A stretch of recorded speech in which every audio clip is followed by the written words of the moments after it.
Hi ಎಲ್ರಿಗೂ ನಮಸ್ಕಾರ. ಇವಾಗ ತಾನೇ ಕೆಲಸ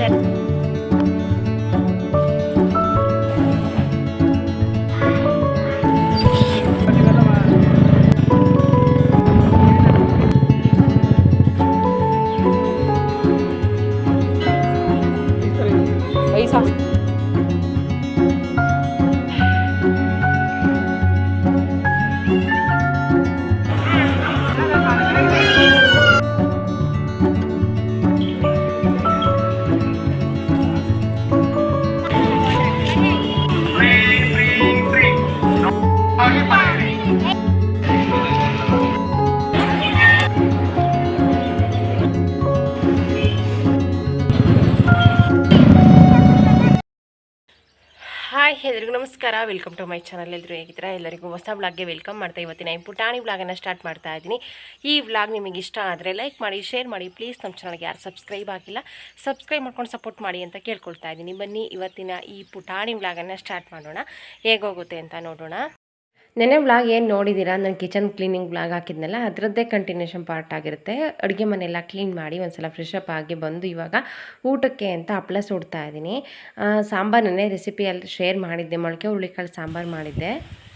ಇವಾಗ ತಾನೇ ಕೆಲಸ ಎಲ್ಲ ಮುಗಿಸ್ಕೊಂಡು ತೋಟಕ್ಕೆ ಬಂದೆ. ಸ್ವಲ್ಪ ಕಳೆ ತೆಗೆಯೋದಿತ್ತು. ಅವಾಗ ಹೇಗಿತ್ತು ಅಂತ ಅಂದರೆ ಒಂದ್ಸಲ ಕಡಿಮೆ ಹಾಕಿದ್ವಿ, ಎಕರೆಗೆ ಒಂದು ಸ್ವಲ್ಪ ಕಡಿಮೆ ಇತ್ತು.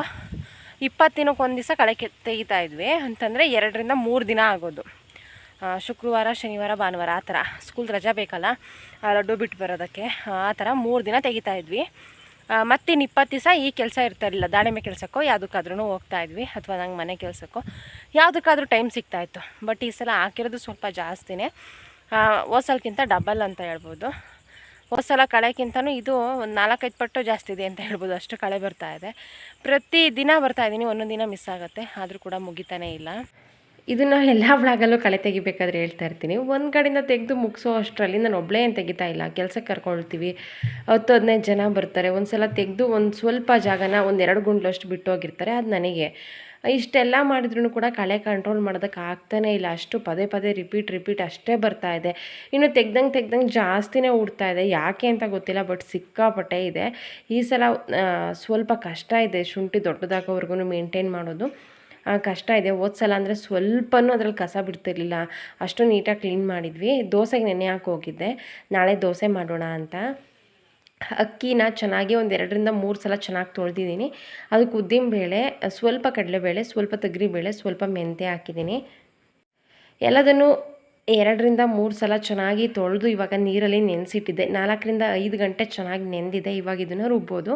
ನಾನು ತೋಟದಿಂದ ಬಂದು ಹಾಲು ಕರೆದು ಬಂದ ತಕ್ಷಣ ಗ್ರೈಂಡ್ರಿಗೆ ಹಾಕಿ 5 ನಿಮಿಷನೂ ಕರೆಂಟ್ ಇರಲಿಲ್ಲ, ಕರೆಂಟ್ ಹೋಯ್ತು. ಇವತ್ತು ದೋಸೆ ಹಿಟ್ಟು ಮಾಡೋದೇ ಒಂದು ದೊಡ್ಡ ಕತೆ ಅನ್ನೋ ಥರ ಆಗಿಬಿಡ್ತು.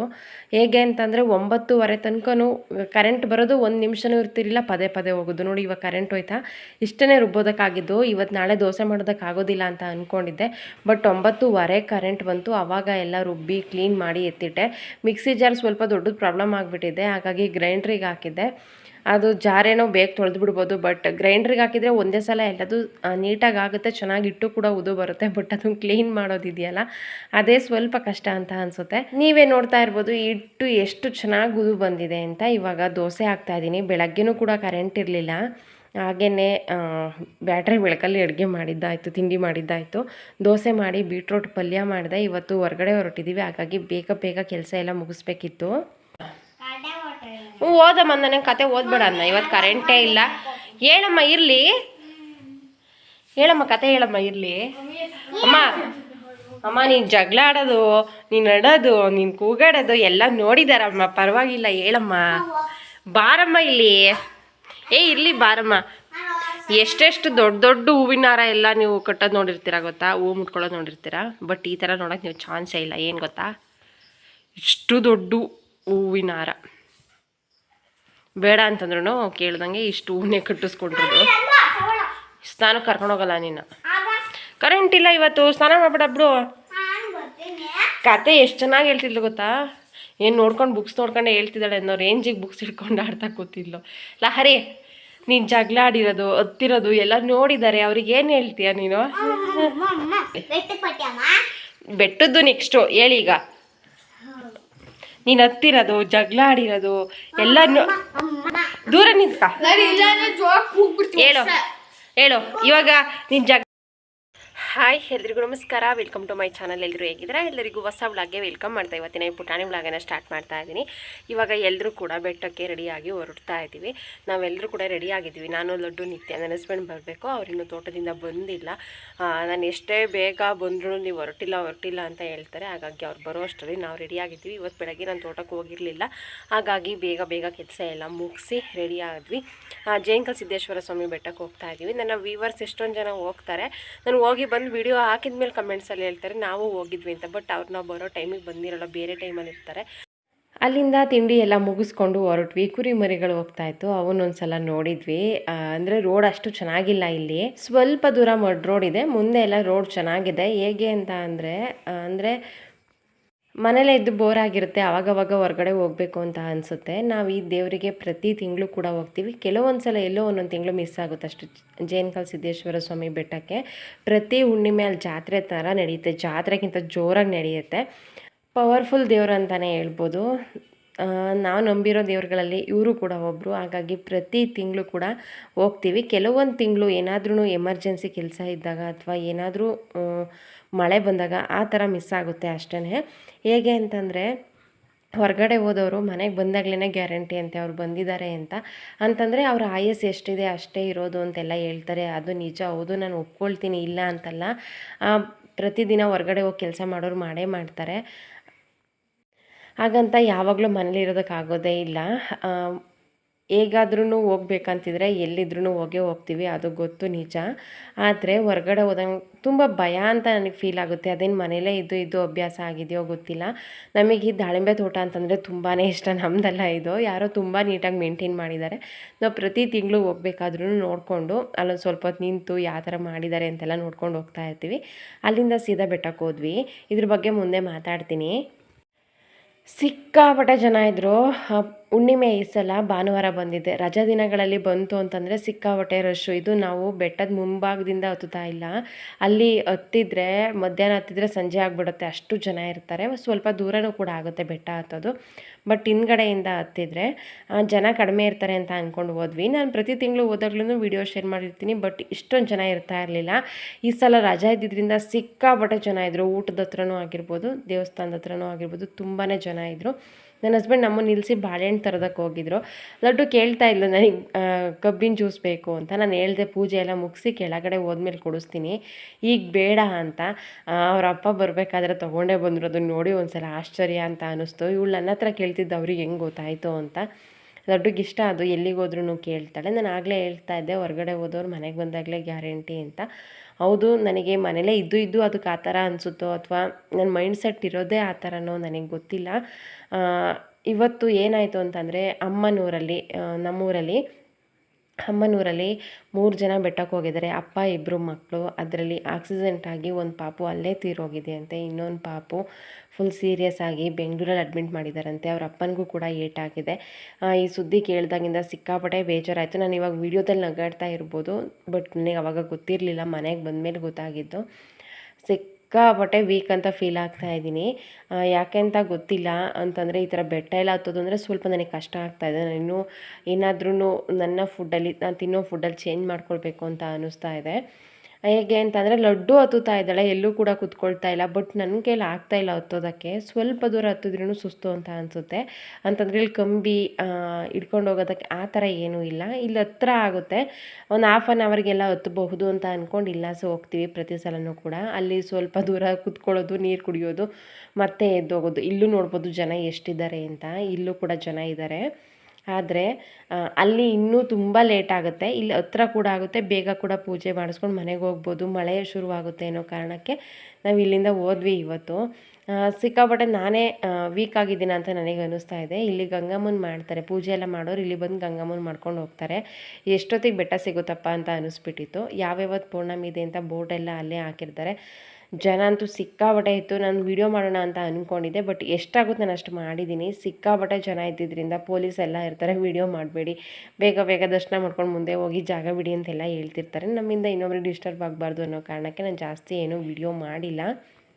ಉದ್ದಕ್ಕೂ ಫ್ಯಾನ್ ಹಾಕಿರ್ತಾರೆ. ಇಲ್ಲ ಅಂತಂದರೆ ಇರೋದಕ್ಕಾಗೋದೇ ಇಲ್ಲ ಅಂತ ಅನಿಸುತ್ತೆ, ಅಷ್ಟು ರಶ್ ಇರುತ್ತೆ. ಬೆಟ್ಟದ ಮೇಲಿರೋದು ಸಿದ್ರು ಬೆಟ್ಟ ಅಂತಂದ್ರೇ ಬೆಟ್ಟ ಮೇಲ್ಗಡೆ ಆ ದೇವ್ರದ್ದು ಪಾದ ಇರೋದು, ಬಲಪಾದ ಮತ್ತು ಎಡಪಾದ ಅಂತ ಅಲ್ಲೇ ಬೋರ್ಡ್ ಬರೆದು ಹಾಕಿರ್ತಾರೆ. ನೀವು ಕೂಡ ದೇವರ ದರ್ಶನ ಮಾಡ್ಕೊಳ್ಬಹುದು. ನಮ್ಮ ಸೈಡ್ ಯಾರಿದ್ದಾರೆ ಎಲ್ರಿಗೂ ಕೂಡ ಗೊತ್ತು ಅವ್ರ ಮಹಿಮೆ ಏನು, ಅವ್ರ ಪವರ್ ಏನು, ಎಲ್ಲರೂ ಎಷ್ಟು ಜನ ಬರ್ತಾರೆ ಎಲ್ಲದೂ ಕೂಡ ಗೊತ್ತು. ಬಟ್ ಗೊತ್ತಿಲ್ಲದೆ ಇರೋರಿಗೆ ಹೇಳ್ತಾ ಇದ್ದೀನಿ ಅಷ್ಟೇ. ಅಲ್ಲಿಂದ ದರ್ಶನ ಎಲ್ಲ ಮಾಡಿಕೊಂಡು ಇವಾಗ ವಾಪಸ್ ಬೆಟ್ಟ ಇಳಿತಾ ಇದ್ವಿ. ಮತ್ತು ಮುಂಭಾಗದಿಂದ ಬಂದು ಊಟಕ್ಕೆ ಹೋಗಿ ಅಲ್ಲಿ ಊಟ ಎಲ್ಲ ಮಾಡಿಕೊಂಡು ಮತ್ತೆ ವಾಪಸ್ ಮನೆಗೆ ಹೋಗೋದು. ನಮ್ಮ ಬೆಟ್ಟದಿಂದ ಬಂದು ಮನೆಗೆ ಬಂದ ಮೇಲೆ ನನಗೆ ಫೋನ್ ಬಂದಿದ್ದು, ಈ ಥರ ಆಗಿಬಿಟ್ಟಿದೆ ಊರಲ್ಲಿ ಅಂತ ಕೇಳಿ ಸಿಕ್ಕಾಪಟ್ಟೆ ಬೇಜಾರಾಯಿತು. ಅಂತಂದರೆ ಎಷ್ಟು ಖುಷಿಯಿಂದ ಹೋಗಿರ್ತಾರೆ. ಇನ್ನೂ ಚಿಕ್ಕ ಮಕ್ಕಳು, ಅವ್ರ ಅಮ್ಮ ಇರಲಿಲ್ವಂತೆ, ಅವ್ರು ಎಲ್ಲಿಗೋ ಬೇರೆ ಫಂಕ್ಷನ್ ಏನೋ ಇತ್ತು ಅಂತ ಅವರು ಹೋಗಿದ್ದಾರೆ. ಇವ್ರು 3 ಜನ ಬೆಟ್ಟಕ್ಕೆ ಹೋಗಿದ್ದಾರೆ. ಇದನ್ನು ಕೇಳೇ ಸಿಕ್ಕಾಪಟ್ಟೆ ಬೇಜಾರಾಯಿತು, ಈ ಥರ ಆಗ್ಬಿಡ್ತಲ್ಲ ಅಂತ. ಅಂತಂದರೆ ಸ್ವಲ್ಪ ಏಟಾಗಿ ಉಳ್ಕೊಂಡಿದ್ದಿದ್ರೂ ಪರವಾಗಿಲ್ಲ, ಬಟ್ ಒಂದು ಪಾಪು ಅಲ್ಲೇ ತೀರೋಗ್ಬಿಡ್ತಂತೆ. ನನಗೆ ಕೇಳಿ 1 ಗಂಟೆ ಆದ್ರೂ ಫುಲ್ಲು ಒಂಥರ ಅನ್ನಿಸ್ತಾ ಇತ್ತು, ಸಿಕ್ಕಾಪಟ್ಟೆ ಬೇಜಾರಾಯಿತು. ಅಯ್ಯೋ ಅಂತ ಅನ್ನಿಸ್ಬಿಡ್ತು. ಏನೂ ಮಾಡೋಕ್ಕೂ ಆಗೋದಿಲ್ಲ, ಅವ್ರ ಆಯಸ್ಸು ಅಷ್ಟೇ ಅಂತ ಅನ್ನಿಸ್ಬಹುದು ಕೆಲವರಿಗೆ. ಬಟ್ ಅದನ್ನು ಕೇಳಿದಾಗ ನೆನಪಿಸ್ಕೊಂಡಾಗ ಸಿಕ್ಕಾಪಟ್ಟೆ ಭಯ ಆಗುತ್ತೆ. ಅದ್ರ ಬಗ್ಗೆ ಮಾತಾಡಿ ಸಾಕು ಅಂತ ಅಂದ್ಕೊಳ್ತೀನಿ. ಅದ್ರ ಬಗ್ಗೆ ಮಾತಾಡೋದಕ್ಕೆ ಹೋದ್ರೇ ಕೈಕಾಲು ನಡ್ಕೊ ಬರ್ತಾಯಿದೆ. ನನಗೆ ಅಷ್ಟು ಭಯ ಆಗ್ತಾಯಿತ್ತು ಅದನ್ನು ಸುದ್ದಿ ಕೇಳೇನೆ. ನೋಡಿಲ್ಲ ಅದು ಹೇಗಾಗಿದೆ ಅಂತ, ಬಟ್ ಕೇಳಿದ್ದೇನೆ ಅಷ್ಟು ಭಯ ಆಗ್ತಾಯಿತ್ತು. ನಾನು ಆಗಲೇ ಹೇಳಿದೆ, ನಾನು ಜಾತ್ರೆ ಥರ ನಡೆಯುತ್ತೆ ಅಂತ. ಮೇಲ್ಗಡೆ ಬೆಟ್ಟ ಯಾರು ಹತ್ತೋದಕ್ಕಾಗೋದಿಲ್ಲ, ಅವ್ರು ಕೆಳಗಡೆ ಈ ದೇವಸ್ಥಾನಕ್ಕೆ ಬಂದು ಪೂಜೆಯನ್ನು ಮಾಡಿಸ್ಕೊಂಡು ಹೋಗ್ತಾರೆ. ನಾವು ಹಾಲು ತೊಗೊಂಡು ಬಂದಿದ್ವಿ ದೇವಸ್ಥಾನಕ್ಕೆ ಕೊಡೋದಕ್ಕೆ ಅಂತ. ನನ್ನ ಹಸ್ಬೆಂಡ್ ನಮ್ಮನ್ನು ಇಲ್ಲಿ ನಿಲ್ಲಿಸಿ ಹೋಗಿದ್ರು. ನಾವು ಬೆಟ್ಟದಲ್ಲೇ ಪೂಜೆ ಎಲ್ಲ ಮಾಡಿಸ್ಕೊಂಡು ಬಂದಿದ್ವಿ.